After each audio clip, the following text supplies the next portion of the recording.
Muito bem-vindos a mais um programa Pegos pelo Tráfico. Eu sou o Gil Celidônio, especialista em marketing digital, e hoje eu tenho o privilégio, quase etílico, de conversar com o Caio Beckman, proprietário da loja Vinho e Vida aqui na Praça Capital. O Caio trouxe um monte de coisa aqui para mostrar.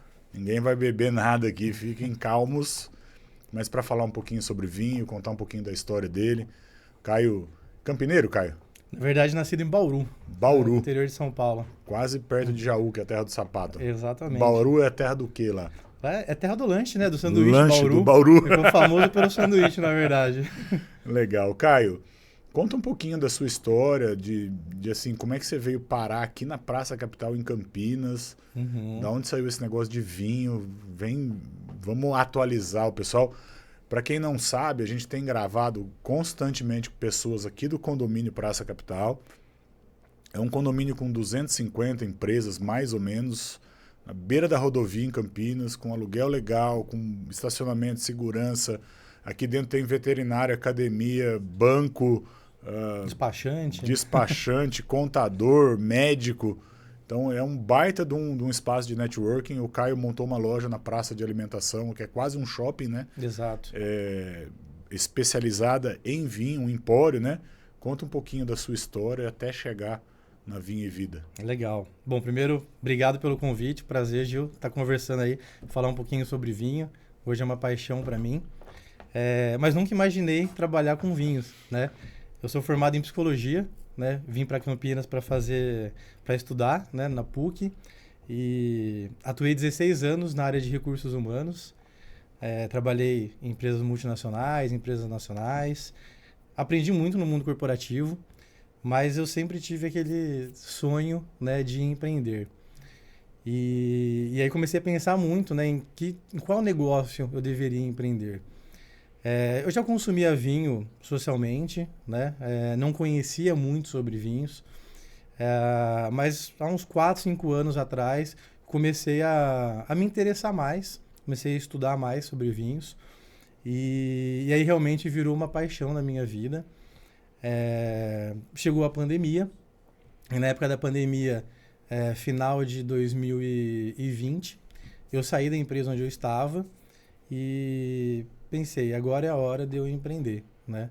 E eu estava muito nesse movimento do vinho e estava, né, aprendendo muita coisa. Falei, eu vou montar a minha empresa, né, voltada para esse segmento. Só que eu vou ter que começar de uma forma online, né? Porque na época a gente ainda estava com as restrições, né? Legal. Eu conheci um consultor do Rio Grande do Sul que ele ajuda, né, os pequenos empreendedores a começar no universo do vinho, dá cursos, ajuda com a parte de fornecedores, importadoras, vinícolas. Eles fazem essa ponte para ajudar quem está começando. Até indicação de sites, e-commerce. Falei, eu vou investir com ele, né? Vou entender melhor como é que eu vou montar a empresa, porque trabalhava na área de RH, né? Não tinha o conhecimento para poder estruturar a empresa, né, de tudo que eu precisava, e aí eu me apoiei, né, nele para me ajudar.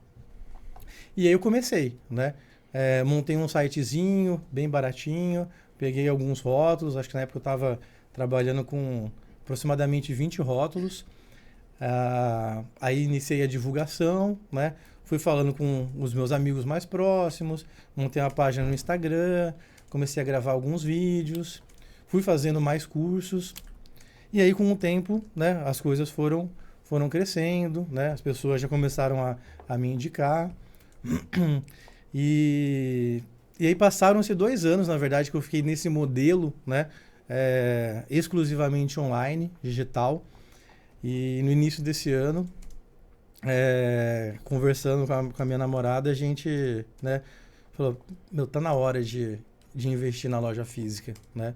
As coisas já voltaram ao normal, né? Graças a Deus as pessoas já estão circulando novamente e agora faz sentido, né? Ter um lugar para poder mostrar os rótulos, conversar com os clientes, né? Eu termino agora a minha formação em sommelier, agora no próximo mês, então vim estudando mais e realmente é o que eu tenho paixão aí por fazer, né?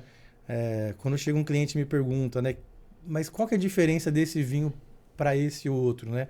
Mas esse vinho que eu me interessei, o que que vai harmonizar? Então, eu consegui ajudar o cliente, né, de uma forma realmente mais consultiva, explicar, né, tirar as dúvidas. Isso é muito gratificante, né? Você trouxe alguns exemplares, porque eu acho que não é nem vinho, né, o nome, é exemplar, porque é uma obra de arte, né? Tem garrafa aí que é extremamente personalizada, tal, e são basicamente os vinhos que são mais consumidos. Tem um branco, um rosé, um tinto e um espumante. Exatamente. Vamos falar assim, né? Vinhos nacionais. Exato. Conta um pouquinho da história da vinícola, por que que você escolheu trabalhar com essa vinícola e depois um pouquinho de cada vinho para a gente entender. Legal. Bom, a Luiza Argenta ela está entre as vinícolas mais famosas do Brasil, se não for a mais famosa. Eles têm um processo extremamente moderno hoje de vinificação por gravidade. É uma vinícola que já recebeu vários prêmios, né, dos seus exemplares. Eu tenho como objetivo na loja trazer rótulos, né, que não sejam tão conhecidos, né, tão comuns. Aí eu digo rótulos de supermercado que as pessoas encontram com facilidade, né? Tanto quando eu trabalho com as importadoras, é justamente um catálogo exclusivo para lojas especializadas de vinhos e para restaurantes. Então, para realmente se diferenciar, né, desse varejão que os clientes encontram também, que também tem bons vinhos, mas a ideia aqui é trazer coisas diferentes. E aí, aqui para nossa conversa, eu peguei, né, a Luiza Argenta, trouxe um exemplar de cada um deles, porque quando a gente olha para os tipos de vinho, a gente divide eles basicamente, são os vinhos tranquilos, que no caso é o branco, o rosé e o tinto, e o vinho, né, que ele é efervescente, no caso do espumante, né? Esse espumante aqui, por exemplo, que eu trouxe para mostrar, ele é um espumante produzido através do método champenoise. Esse método é o mesmo método utilizado na produção do champanhe, na França. Ele é o método mais sofisticado que existe hoje. Para ele chegar, né, nessa composição, essa bebida ela passa por 2 processos de fermentação, um em cuba de inox, né, eles deixam fechado, e depois eles fazem um segundo processo de fermentação dentro da garrafa, justamente quando existe a reação química, né, não vou querer ser muito técnico aqui, mas quando o açúcar da uva se transforma em álcool, esse processo libera gás carbônico. E aqui dentro da garrafa, o gás carbônico não sai. E é por isso que gera o gás aqui dentro e a gente vê as bolinhas saindo. Você foi na vinícola, conhecer a vinícola? Essa vinícola eu não conheço pessoalmente. Não conheço. Eu fiz uma vez uma viagem lá para o Vale dos Vinhedos e tive numa vinícola que tinha um processo de fabricar o espumante. A gente tem a mania de falar champanhe, né? E aí as garrafas ficam todas na cave, no subterrâneo, todas de cabeça para baixo ali. E tem um cara que fica girando a garrafa uma vez, a cada tantas horas, um girador de garrafa. Pode ser uma profissão para o nosso amigo, para o César, né, César? Girador de garrafa. Olha que negócio top. Eles vão girando para o sedimento descer, né? Exato. Esse processo se chama remoagem. E aí tem uma pessoa específica para fazer, ele tem que virar praticamente 1/3 da garrafa a cada X período de tempo, justamente para poder fazer essa mistura necessária, porque lá dentro também são adicionadas leveduras. E essas leveduras que vão, na verdade, consumir o açúcar da uva. E aí eles vão girando para poder distribuir de uma forma mais homogênea e a bebida ficar com uma complexidade como um todo, né? E esse método champenoise, esse espumante, por exemplo, da Luiza Argenta, a bebida fica 24 meses em contato com a levedura, e depois mais 12 meses também em cave, guardada, né? Leva 3 anos para uma uva ir para um copo. Para o espumante sair para o mercado. E esse espumante especificamente que é um espumante mais complexo, né? E aí, qual que é a diferença, né? Porque existem os espumantes mais tradicionais que passam por uma fermentação só. Esses espumantes, que eles passam pelo método Charmat, eles são mais frescos, são mais leves, né? E o Brasil tem excelentes exemplares. O método champenoise, como ele fica bastante tempo em contato com a levedura e passa por esses 2 processos de fermentação, ele traz uma cremosidade para o espumante. Ele vai trazer aromas de panificação, de brioche, de amêndoas. Ele já vai trazer uma complexidade aromática e também gustativa diferente para um mais simples. Você abriria uma garrafa dessa para tomar acompanhando qual prato? Boa pergunta.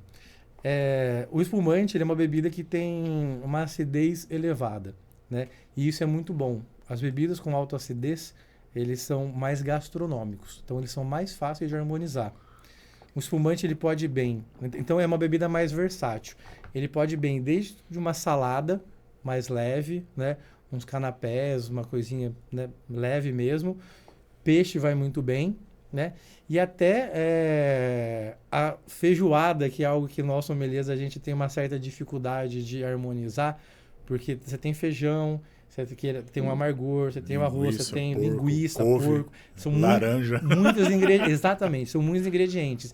E a facilidade do espumante a acidez ajuda, né, a tirar a gordura, ele traz frescor, né, então ele pode harmonizar ali também muito bem. É uma bebida versátil na parte da harmonização. Pessoal, vocês estão tendo aula.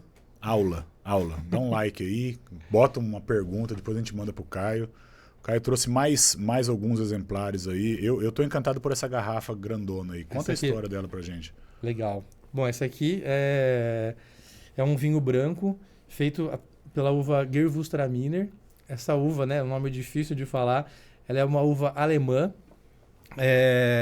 Então é uma uva que gosta de regiões mais frias e por isso que ela também se adaptou muito bem na nossa região, né, lá no Rio Grande do Sul. A vinícola fica na Campanha Gaúcha. É um vinho extremamente aromático, né?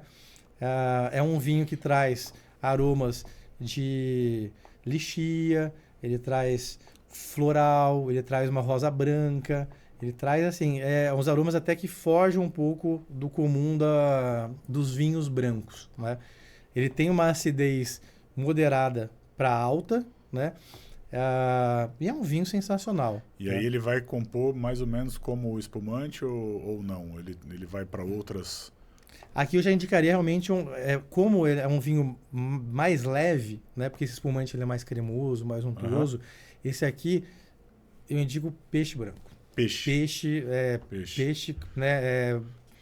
Peixes variados, na verdade. Você pode desde de abadejo. Filezinho de abadejo, um salmãozinho, né? Vai muito bem. Que delícia.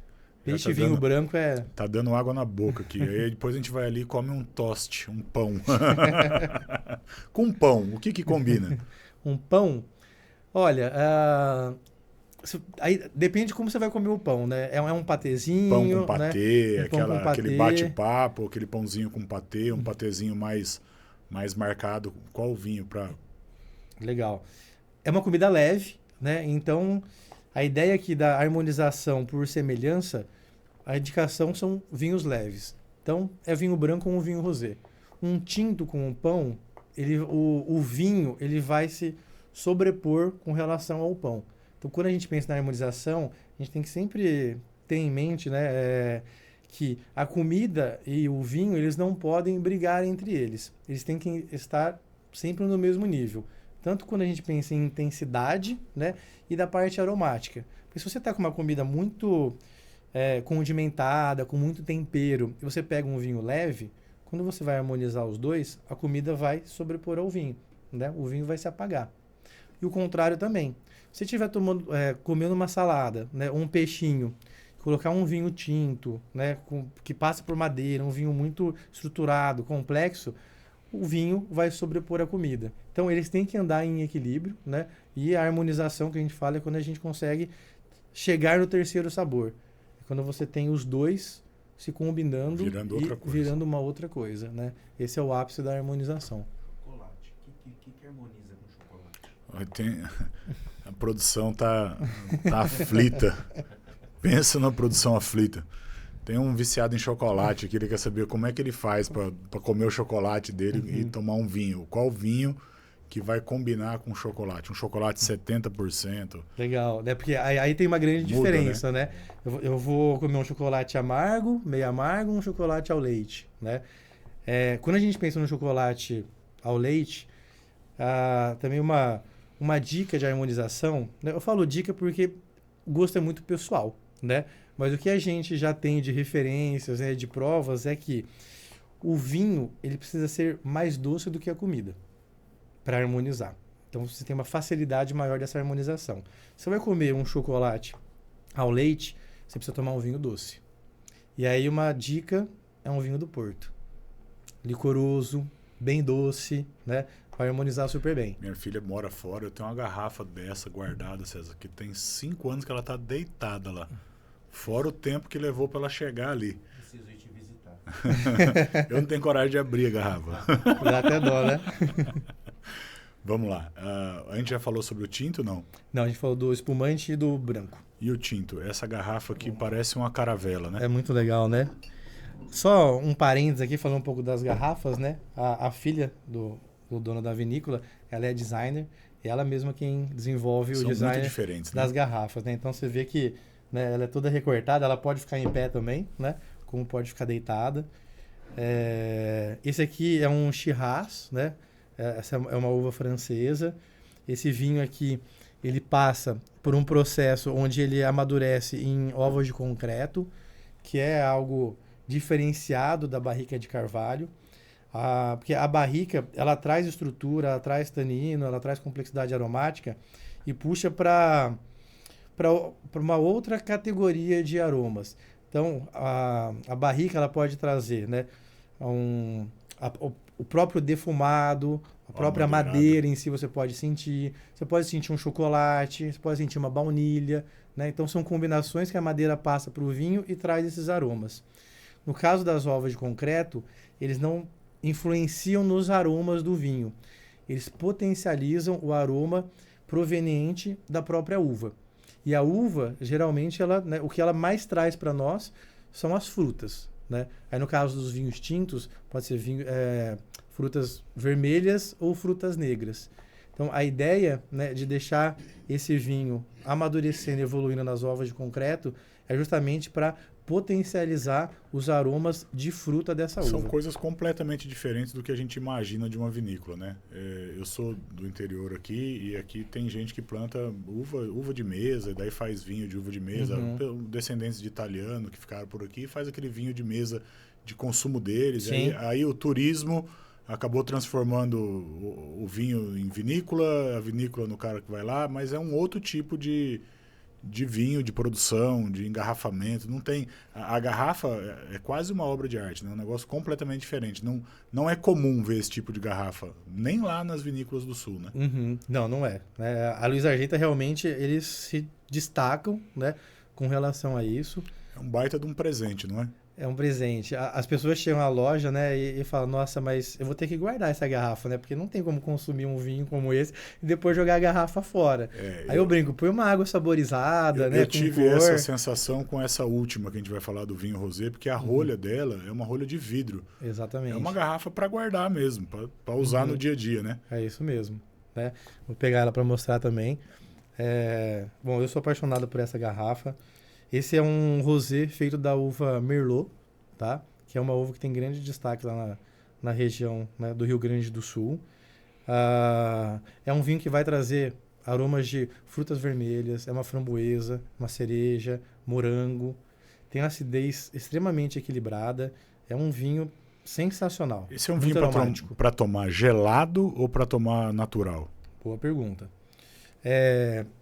Vamos pensar o seguinte, quanto mais leve for o vinho, mais gelado a gente deve tomar ele. Ok. Né? Então, o espumante é leve, né? O espumante a gente pode servir aí na faixa dos 5 a 8 graus, né? Então, posso guardar o espumante na geladeira? Pode, tranquilo. Tirou da geladeira, quer colocar um baldinho com gelo para manter ele gelado em cima da mesa, vai super bem, né? É bem fácil de gelar. Um vinho branco leve, né? Porque daí a gente tem as variações do branco. Porque você tem branco que não passa por madeira, né? Que são os mais frescos. Você tem alguns brancos que já são mais encorpados. Então isso varia um pouco. Mas vou falar de uma maneira geral, né? Os vinhos brancos leves, aí na faixa de 10 graus, você pode servir também perfeitamente. Gelo direto, não? Olha, dá para ir administrando daí a temperatura, né? Então, por exemplo, quando eu vou a um restaurante, peço um vinho branco, né, sommelier da casa serve o vinho, né, eu sinto a temperatura, se eu ver que ele está esquentando um pouco, eu peço um balde com gelo, coloco um pouquinho lá, mas eu não deixo passar muito, né? Por quê? Quando o vinho está muito gelado, os aromas eles ficam mais presos. Ok. É difícil porque Não evapora aquilo. não evapora, né? Então o álcool, na verdade, vai evaporando e os aromas vão saindo, a gente vai conseguindo perceber. Então tem essa variação. Então o branco aqui, na faixa de uns 10 graus, tá ótimo. O rosé já um pouquinho mais, vamos pensar aí, 12 graus é uma temperatura boa para servir. Tem algumas perguntas de ouvinte, o pessoal tá Vamos afoito. Uma delas é a seguinte, eu vou pegar uma garrafa. Certo. Há um rótulo. O que é que eu preciso levar em consideração do que está escrito ali? Porque muitas vezes aquilo ali é grego, né? Teor alcoólico, acidez, temperatura de servir. Conta um pouquinho do rótulo pra gente. Tá legal. Bom, quando as pessoas já vão conhecendo um pouquinho, né, elas já vão diferenciando por países, né? Acho que é legal, já tem uma uva que eu sei que eu gosto mais do estilo desse vinho, né? Então, a maioria dos países, né, colocam o nome da uva aqui no rótulo, né? Alguns países, como Portugal, aí já é um pouco mais difícil de encontrar essa informação porque eles não fazem muitos vinhos varietais, que são vinhos 100% produzidos com a mesma uva. Eles fazem o que nós chamamos de blend, ou vinhos de corte. Então, eles pegam 2, 3, 4 uvas diferentes, e aí o enólogo, que é o cara que pensa no vinho lá na vinícola, ele vai definir qual que é a proporção que eu vou colocar de cada uva, porque eu quero esse equilíbrio e no final eu vou querer um vinho que fique deste jeito. Né? Ele consegue prever isso. Construir isso. Exato, é uma fórmula, né? E aí, pra gente que é um pouco mais técnico, a gente consegue consultar a ficha técnica do vinho e vai estar todas as informações lá. Mas, voltando à pergunta, eu acho que é legal você ver qual que é a uva, a safra, né? A maioria dos vinhos produzidos hoje, vou te falar aí, mais de 90%, são vinhos para serem consumidos jovens. Ok. Né? Os vinhos de guarda, né? Quando a gente fala um Barolo, né? Italiano, são vinhos que eles vão evoluir na garrafa por 15, 20, às vezes até mais. O Porto tá nesse grupo aí, não? O Porto também, né? É que o Porto, muitas vezes a gente já compra ele já ficou 10, 15 anos lá na vinícola guardado, né? Tá. Ou você pode depois pegar e deixar ele mais um pouco.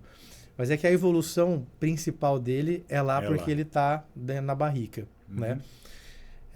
Mas então, é legal você ver essa questão das safras, porque se a maioria dos vinhos são para serem consumidos jovens, se você for numa loja de vinho, no supermercado, aí você vê lá que tem um vinho na promoção, né?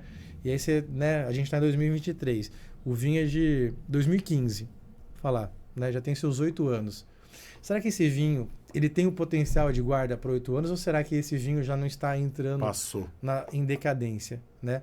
Porque no mundo do vinho a gente fala que o vinho ele é vivo, né? Do mesmo jeito que ele nasce e ele evolui, tanto na vinícola quanto na garrafa, ele chega no ápice e depois ele começa a decair até que o vinho morre, né? Ele não vai ter mais aroma, ele não vai ter mais estrutura, ele pode estar vinagrado, né? Ele não vai estar próprio para consumo. Legal. Então é legal a gente ver essa questão da safra, né? Porque isso pode variar um pouco. Não é só comprar e tomar, né? Não, né? Eu acho que tem algumas dicas ali que a gente consegue ver. Por isso é legal a ideia de uma loja especializada em vinho. Você ir lá para ter uma aula, para comprar, para ter uma história, né? Para entender. Não é que eu comprei porque eu achei bonitinho. Eu comprei porque eu entendi o que está lá, o que vai ser consumido, com o que é que vai ser servido. Esse apoio da loja é importante nesse aspecto. Sem dúvida, né? E assim, o meu maior prazer não é vender vinho. Meu maior prazer é conversar com as pessoas e ajudar elas a aprender mais sobre o vinho e que eles realmente apreciem um vinho de qualidade, né? Legal. Muitas pessoas chegam lá na loja, eu não gosto daquele vinho que amarra a boca, né? Então, eu já vou direcionar, eu sei quais são as uvas que têm menos tanino, né? Que dificilmente vai trazer essa sensação que desagrada aquele cliente. Agora um outro cliente pode chegar, eu gosto de vinho bem encorpado, com bastante madeira, um vinho mais tânico, e aí também eu vou conseguir direcionar, né? Tem uma outra pergunta de um ouvinte aqui que diz assim, o Caio, qual vinho combina com carne vermelha com molho barbecue? Tem a ver o molho? Tem a ver, né? Porque a carne já é um alimento que tem um sabor intenso, e geralmente bastante gordura, né? Se a gente está olhando aí, né? Seja uma carne de porco, né? Carne com vermelha com barbecue, nem sei qual seria. A gente está acostumado a comer costelinha. A costelinha, barbecue, né? Então, assim, é uma carne potente, com bastante gordura e que ele tem um molho agridoce, né? O barbecue, ele tem um leve doçor. Então, tem que ser um vinho potente, né? A minha recomendação aqui é um vinho tinto, sim. Eu pegaria um vinho tinto que tenha passagem por madeira, que ele traga mais estrutura e que ele tenha também aromas mais evoluídos. Um aroma de... Ele pode ter um tostado, né? Porque o sabor do barbecue ele é meio caramelizado, né? Uhum. Então, quando você pega esses vinhos que tem passagem por madeira, essa tosta da madeira também vai combinar com o molho barbecue. Legal. E a gordura, né? A gordura, na verdade, ela cola um pouco dentro da nossa boca, né? É legal a gente pegar um vinho que tenha uma acidez um pouco maior. Porque a acidez do vinho ajuda a limpar a nossa boca, né? Então, um exemplo que iria bem aí, né? Acho que sendo um pouco mais preciso, pode ser um Shiraz, pode ser um Malbec, né? São uvas mais potentes. que passem por madeira e que eles vão conseguir harmonizar legal. Então, o molho tem tudo a ver com a harmonização. Tem tudo a ver. Você tem que pensar no molho que vai ter na carne, não só a carne. Exatamente. Então, se você for para molho madeira, é um vinho. Se for para molho branco, é outro vinho. Para um barbecue, outro vinho. Cada molho, um vinho. Exato, porque é o que mais vai se destacar no prato, né? A massa em si, na verdade, ela fica um pouco de lado e o molho é o protagonista, né? Sim. Ele é o que tem ele é o que se destaca mais. Então, quando a gente for pensar na harmonização, é olhar principalmente para o molho. Uma pergunta que veio pra gente aqui, que não tem nada a ver com vinho, é assim, o que é que te move a sair todo dia da cama e vir trabalhar aqui no Praça? E se tem alguma coisa que você se arrepende de ter feito? Uhum. Olha, o que me move a vir, né, trabalhar todos os dias é levar esse conhecimento para as pessoas, né? Que eu fico muito feliz de quando eu consigo ajudar, né? Orientar as pessoas que gostam de vinho, mas nem sempre conhecem muito, mas querem aprender. Então, é bom quando a gente consegue compartilhar e ensinar as pessoas o que a gente sabe, né? Então, isso para mim é muito gratificante. Esses dias estava na loja, veio um cliente, ele procurou um vinho específico e o vinho que ele estava procurando eu não tinha na loja. E eu falei, eu tenho um vinho que é muito parecido, né? E indiquei para ele, passei o contato, tudo. E ele me perguntou, né? Cara, o que você acha que combina para eu harmonizar? Ele pegou um Malbec argentino. Aí eu dei a sugestão para ele. No dia seguinte, ele me mandou uma mensagem no WhatsApp agradecendo, né, pela dica que eu dei para ele, né, e que ele jantou com a esposa e que o jantar foi maravilhoso, que ele gostou muito do vinho. Então, isso para mim é muito gratificante, né? Poder vir aqui e ajudar as pessoas. O vinho é vida, né? Porque para mim, né, vinho é vida, né? Eu vejo que o vinho ele torna a vida das pessoas melhor, né? Óbvio, apreciando com moderação, né? Mas o vinho é uma bebida que traz o prazer, traz o relaxamento, traz o social, né? Então, assim, eu vejo que o vinho está presente na vida das pessoas, geralmente em bons momentos, né? Legal. E aí eu estou ajudando as pessoas a terem bons momentos. Essa semana foi um cliente na loja e ele me falou, né, algo muito interessante. Ele falou, cara, você não vende vinho, você vende vida para as pessoas. Experiência, né? A experiência do consumo, do bater papo, daquele meio de campo. E algo que você tenha feito ou tenha passado que você fala, pô, podia ter sido diferente. Podia ter sido diferente. Olha, sendo bem sincero, a loja abri recentemente, né? A inauguração. E meu arrependimento é de não ter aberto essa loja um pouco antes. Eu acho que eu já poderia estar mais exposto, né, conversando com as pessoas, com a loja pronta, porque antes eu trabalhava com 50 rótulos, né? Eu montei uma estrutura para deixar os rótulos lá na minha casa, né, num lugar com clima adequado, né, sem iluminação, mas o espaço era limitado. Agora na loja eu tenho mais de 300 rótulos para oferecer para o cliente, né? Então, assim, eu quero tomar um Malbec. Vou ter mais de 20 Malbecs para oferecer. Abre o leque. Eu quero espumante, quero branco, quero rosé. Então, agora eu consigo realmente atender melhor, né? E até, eu quero esse vinho.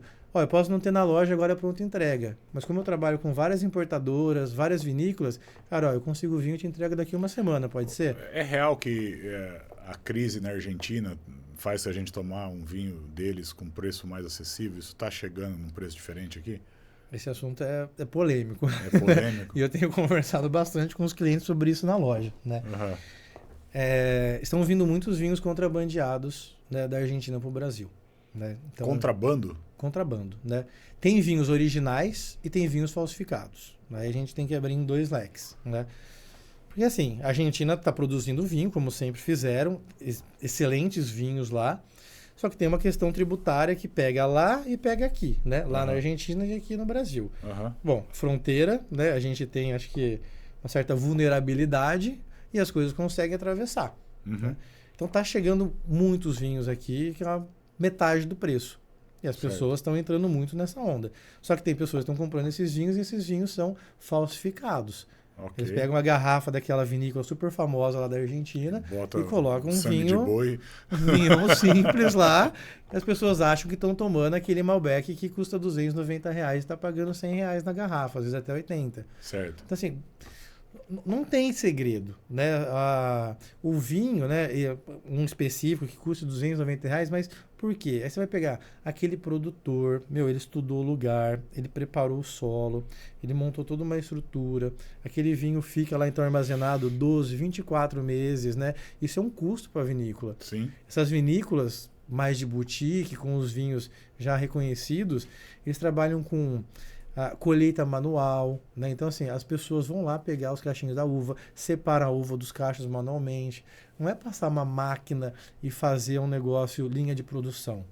Existe um trabalho artesanal que essas vinícolas fazem, que custa mais, só que os vinhos têm melhor qualidade. Então, sim, assim, é um valor agregado no vinho. E aí esse problema que hoje, né, a gente tem com os vinhos argentinos. Eu não trabalho, né? Eu não coloco... Nenhum rótulo argentino. Não, eu tenho vários rótulos argentinos, mas eu não trabalho com esses vinhos que estão vindo porque contrabandeados. Eu fico imaginando, você fala contrabando, o negócio já veio meio bagunçado. Ele vem dentro de caminhão, vem chacoalhando. Então, vem chacoalhando, não tem temperatura adequada, sabe? Qual que vai ser a qualidade do vinho que eu vou entregar para o meu cliente? Entendi. Né? E se eu for colocar esse vinho na loja hoje, eu vou cobrar 2 vezes, talvez 2,5 vezes mais caro do que as pessoas estão vendendo aqui na praça. Esse vinho não vai sair. Eu não vou vender, né? E esses vinhos também são vinhos bons, mas são vinhos conhecidos. Mas eu tenho muitas outras opções interessantes para apresentar para meus clientes que vão ser, né, inferiores, iguais e superiores, né? Até porque também o objetivo da loja é dar acesso ao vinho para todas as pessoas, né? Independente do poder aquisitivo. Eu tenho vinhos na loja que custam R$40, eu tenho vinhos na loja que custam R$300 a garrafa ou até mais, né? Eu quero que as pessoas que gostem do vinho tenham condições de comprar o vinho independente do valor. Guardar vinho depois de aberto. Outra pergunta aqui. Essa é muito boa, muito boa. Como é que faz? Aí varia de acordo com o estilo do vinho, né? Vamos lá, um vinho tinto. O vinho tinto ele pode ficar na geladeira de 3 a 4 dias. Ok. Né? Põe a rolinha de volta, ou se você tiver aquele outro, né, em alumínio para colocar, deixa vedado 3 a 4 dias, tranquilo. Ok. Rosé, 2 a 3 dias. Né? Se você vai diminuindo a intensidade, vai diminuindo o tempo que ele dura na geladeira também. Nossa, tô anotando aqui. Então, o rosé, 2 a 3 dias. Para responder para o ouvinte. Vinho branco, 1 a 2 dias. Que ele vai perder aroma, vai perder acidez, quer dizer, vai vinho perder guardado sabor. lá um mês, esquece só para temperar a carne. Só o vinho do Porto, que dá para ficar mais tempo. Na geladeira. Né? Na geladeira. O vinho do Porto dura aí uns 30 dias, isso tranquilamente. Mas esses vinhos em garrafa, né? E por último, o espumante. Nenhum dia. O espumante abriu, vai perder gás, vai perder aroma, né? O espumante a gente não recomenda que guarde na geladeira. Caramba, cara. Eu fiquei chocado. Fiquei chocado. Caião, a gente está indo pro final. A gente faz uma pergunta invertida todo o programa, tá? a gente inverte o foco aqui. A gente não falou da latinha. Vamos falar da latinha antes? É verdade. Latinha de energético. Vinho em lata, né? Vinho em lata. Vinho em lata. É uma tendência, né? Acho que já até passou de ser uma tendência. Hoje já está mais consolidado, né? Já existem alguns países produzindo, né? O Brasil tem várias opções aí de vinícolas que estão fazendo. Legal.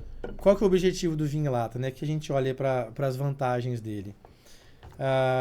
Transporte, né? Então você pode colocar, vai para um churrasco, quer tomar um espumante em lata, não tá a fim de beber muita coisa porque você não vai guardar a garrafa depois, você tem a opção de tomar dose menor, né? Uma dose menor. Então ele é fácil de transportar, fácil de gelar, né? E aí, às vezes estou em casa, cara, não vou abrir uma garrafa, mas eu quero tomar 1, 2 taças. E aí atende super bem. Então é uma questão de conveniência. Quero ir para a praia e quero tomar um espumante na praia, ou um vinho mais leve, né? Você não precisa de saca-rolha, você não precisa levar uma taça. Não, você pode colocar isso aqui num cooler e levar para a praia e tomar. Lembrei de uma pessoa aqui, mas não vou falar o nome dela porque vai dar problema. Ela já esteve aqui no podcast, ela leva vinho pra praia. Ela leva vinho? Leva. Eu já levei muito, né? Ainda levo, né? Coloco um espumante no gelo, né? Eu adoro espumante, então, né?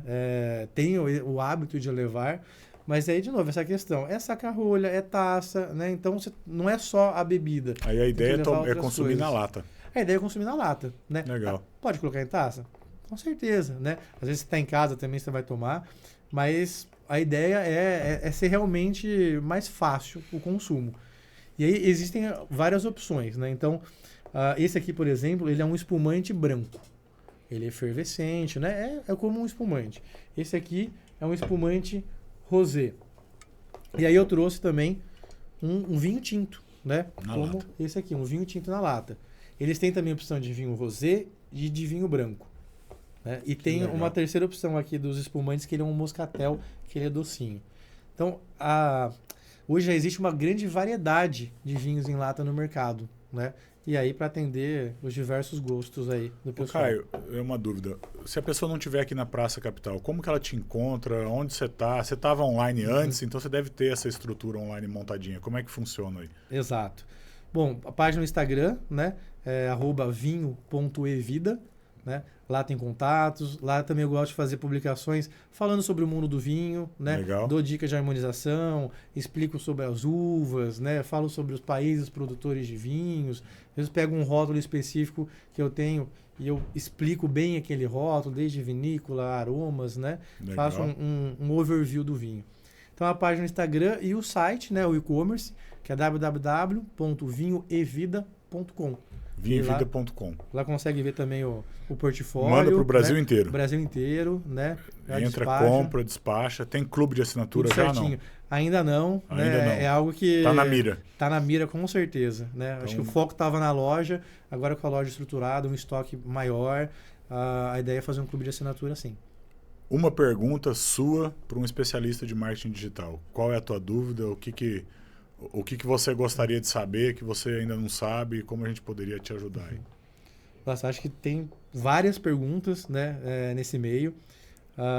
Eu conheço pouco sobre o marketing digital e na verdade, eu queria entender uma estratégia, né, pensando no meu produto, de como é que eu posso ter um alcance maior, né, uma visibilidade maior da empresa para poder atrair pessoas que têm um perfil para consumir o meu produto.